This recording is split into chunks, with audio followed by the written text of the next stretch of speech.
Hey everyone, Oricon here, and this is Oricon Gaming, and I am back from my winter break. Hooray!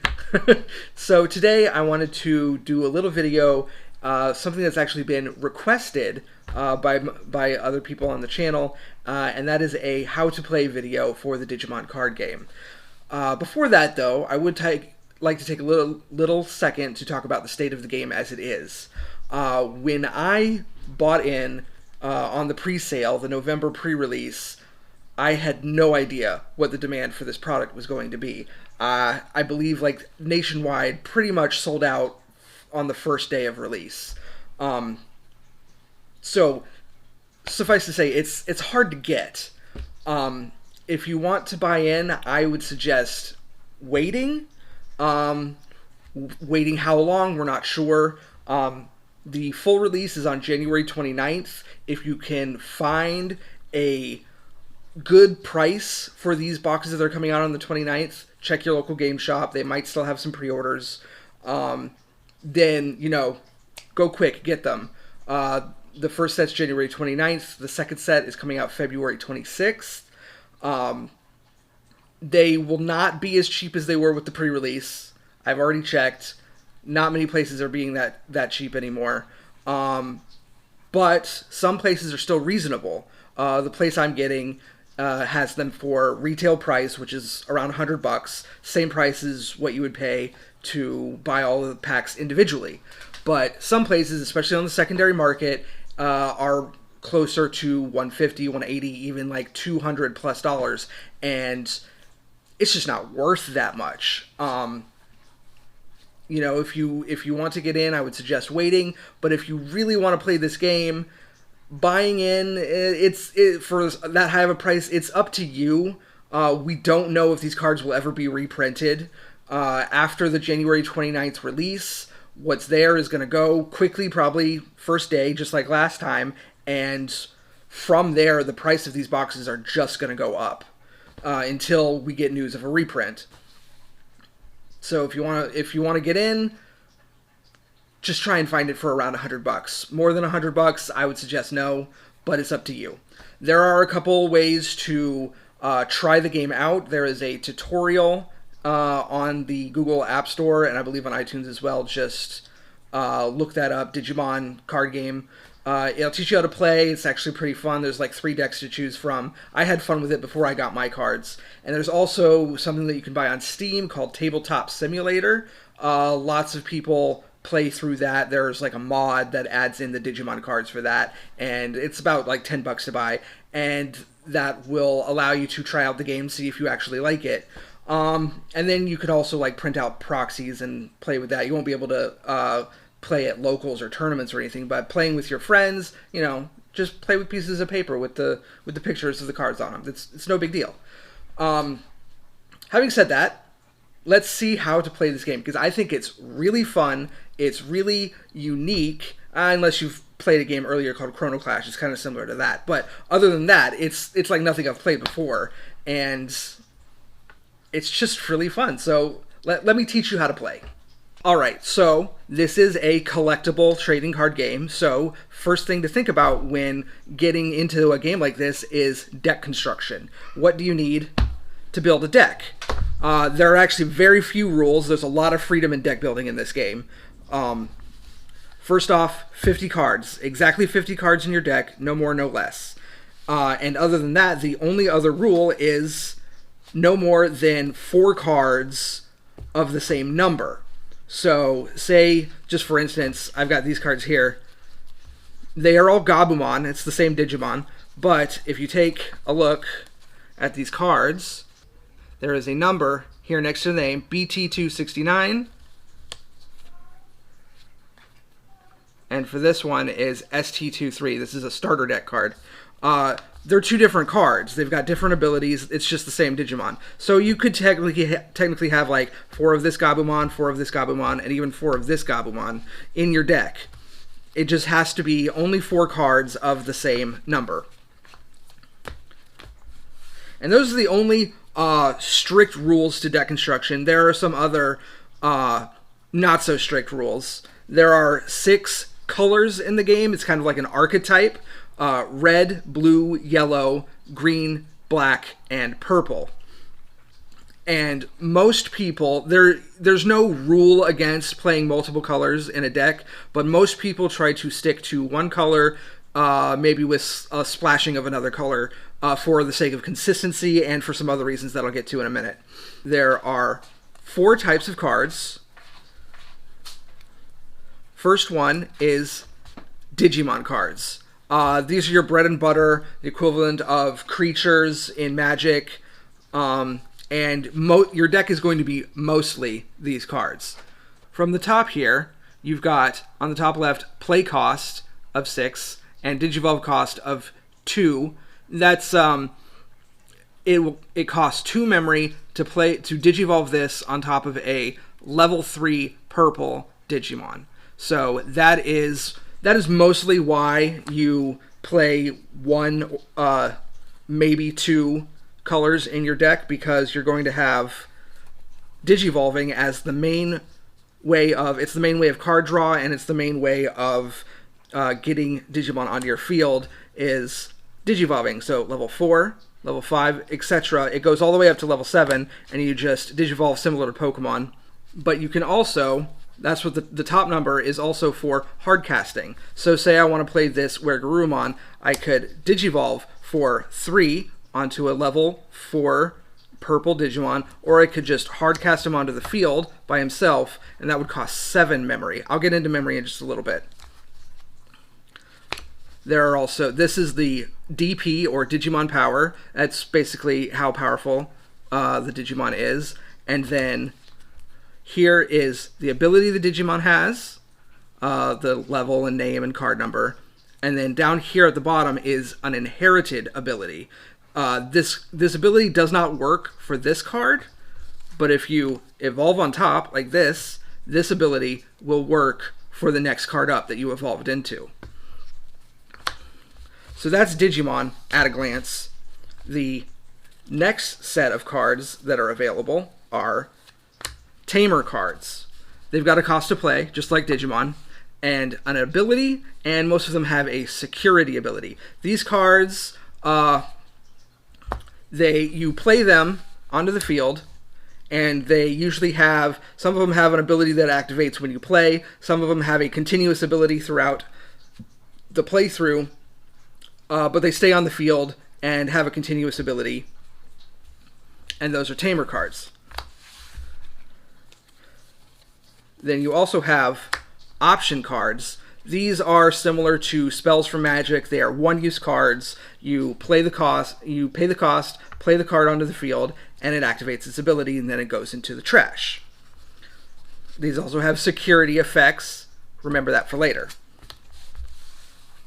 The last form of cards don't actually even go into your deck because you have an extra deck, similar to Yu-Gi-Oh!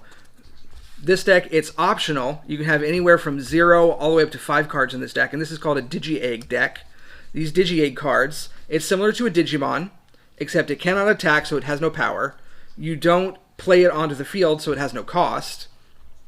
And usually it has an inherited effect and nothing else. It's purely for Digivolving on top of. And these, you get up to 5 of them, and you put them off to the side in a separate deck.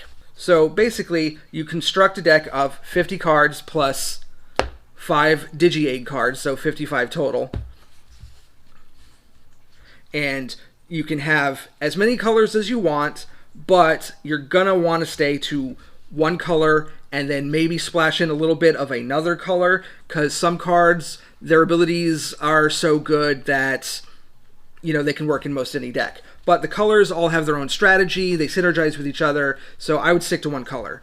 I play purple. Its main strategy is mostly about controlling your own graveyard or trash, recycle bin, whatever you want to call it, recycling enemy Digimon from there and putting it back onto your field. Really cool stuff like that. It's kind of a control deck. The other colors all have other abilities. Red is more of an aggressive, straight attack deck. Blue is about controlling the field, your enemy's cards, basically. Yellow is recovery. Black is defense. Green is straight ramp, just getting as many things on the field as possible. And yeah, that's every color. There's a lot more strategy to it, but that's the colors at a glance. So let's get into how you actually play through the game. So you take your 50-card deck, shuffle it, obviously, shuffle your 5-card Digi-Egg deck, and when you start the game, you take 5 cards off the top of your deck, and put them face down over here. These are your security cards. They are shields. Your opponent has to destroy all of your security cards in order to attack you and win the game. If anyone has ever played Duel Masters, it's similar to shields from that game, or Guardians from Chrono Clash. Basically, when you attack your opponent, you can either attack your opponent's Digimon if they're suspended, or you can attack the player. And you attack the player, you break one of their shields. We'll get into that in a minute. So anyway, you put your security cards here, and then you draw a 5-card hand for yourself. You decide who goes first, randomly, coin toss, whatever you want to do. And you start at 0 memory. The memory gauge is what makes this game fun. It's what makes the game strategic, because I've shown you all these cards. They have a cost to play, but I haven't shown you any like mana or energy type cards because there are none. When you play a card, you pay the cost, and say I play a, here we go. Say I play a 3-cost card. Now, it is when the memory goes over to your enemy's side, now it's their turn. And they have 3 memory they can work with on their turn. You can do as much as you want on your turn, and then once it goes past the 0 onto the 1, it's the opponent's turn.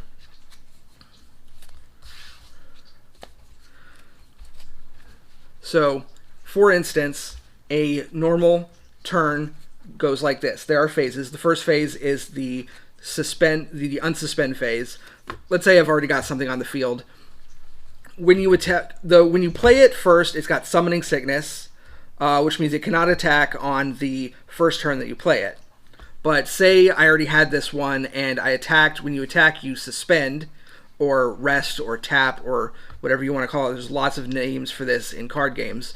And the first thing you do when it's your turn is you unsuspend all of your Digimon. Then you draw a card.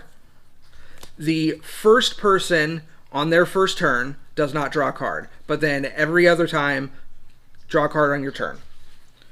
Then the next phase is the raising phase. There are several things you can do here. If you have a Digi-Egg left in your Digi-Egg deck, you can hatch that in your raising area.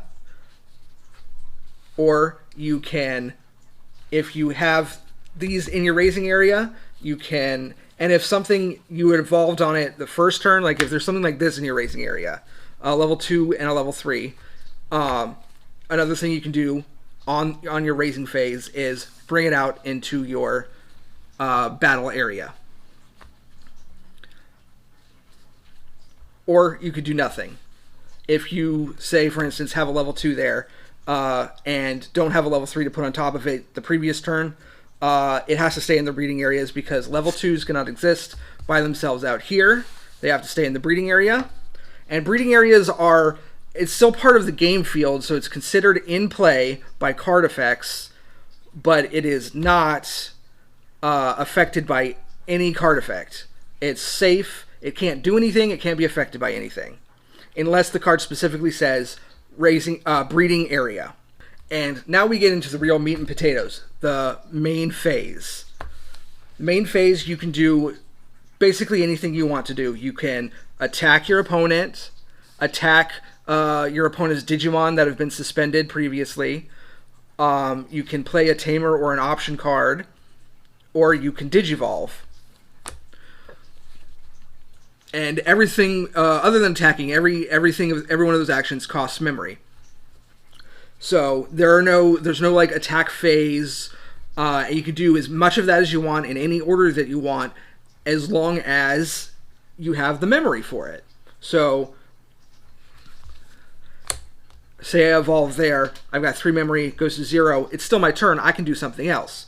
But if I was at 2 and evolved, it would go down to here, and so card effect, everything that you played would resolve, the card effects would resolve, and then it would go to your opponent's turn. And it's kind of a tug of war. Now, you cannot play any cards on your opponent's turn. It's not like Magic. There's no counter spells, there's no trap cards. It's more about strategizing what your opponent has on the field, what your opponent might have in hand, and what you can do about it. It's a thinking ahead type game, not so much a reactionary type game. So let's just go through a mock turn. Start of the phase, unsuspend all my guys, I don't have any right now, draw a card. You can have as many cards in your hand as you want. Then hatch an egg if you want to. Then it goes to the main phase. So for my main phase, say I want to evolve to this guy. It's a level 3. It costs 0 to evolve, so I can do it for free. And here's the big mechanic of evolution in this game. Whenever you evolve something, you draw a card. It's a great replacement mechanic for the card that you use, makes games go much faster. It's just all around great. Now say I want to evolve again. This guy's level 4, costs 2 memory to play. He has an ability called Blocker. Now he cannot use this ability in the breeding area. No abilities will activate in the breeding area, and Digimon in the breeding area cannot be affected by any abilities. It is completely safe in this zone, but it can't do anything. On a second turn, when I bring him out, he will have the ability to suspend and block incoming attacks. Those are the only... It's not like Magic. He has to have a blocker ability in order to block. Now say I play this guy straight on hand. He costs 2. I played him straight from my hand. He cannot attack this turn because he has Summoning Sickness. Digivolving off of a Digimon that's already been there does not create Summoning Sickness. Hatching an egg or bringing an egg out of the breeding area does not create Summoning Sickness. The only thing that has Summoning Sickness is playing a card from this turn. But say I wanted to Digivolve in the same turn, it's still the same Digimon. It was played this turn, it still can't attack even if you Digivolve over it. Basically, if you played the card this turn straight from your hand, you cannot attack this turn. But if you were a blocker, you could still block on your opponent's next turn. Now, some Digimon have abilities. A big question is you have to look at the timing of the ability to see when or if it goes off. For instance, let's say I want to play Chimeramon. Now, it costs 3 to evolve or 7 to cast hard. Its ability, I'll read it out for you in case you can't see it. It's an on-play ability. This is a big question. On-play means hard casting.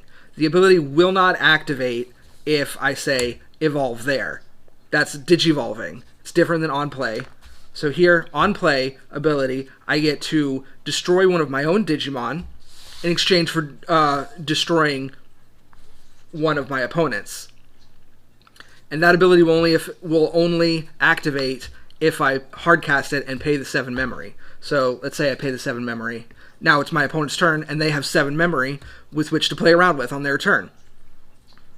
It's a great tug of war, and that is what makes the game so interesting in my eyes. So now it's the opponent's turn. What are they going to do? Well, they can do everything that I just did, and they can attack me. If, for say, I attacked last turn, this guy would be suspended.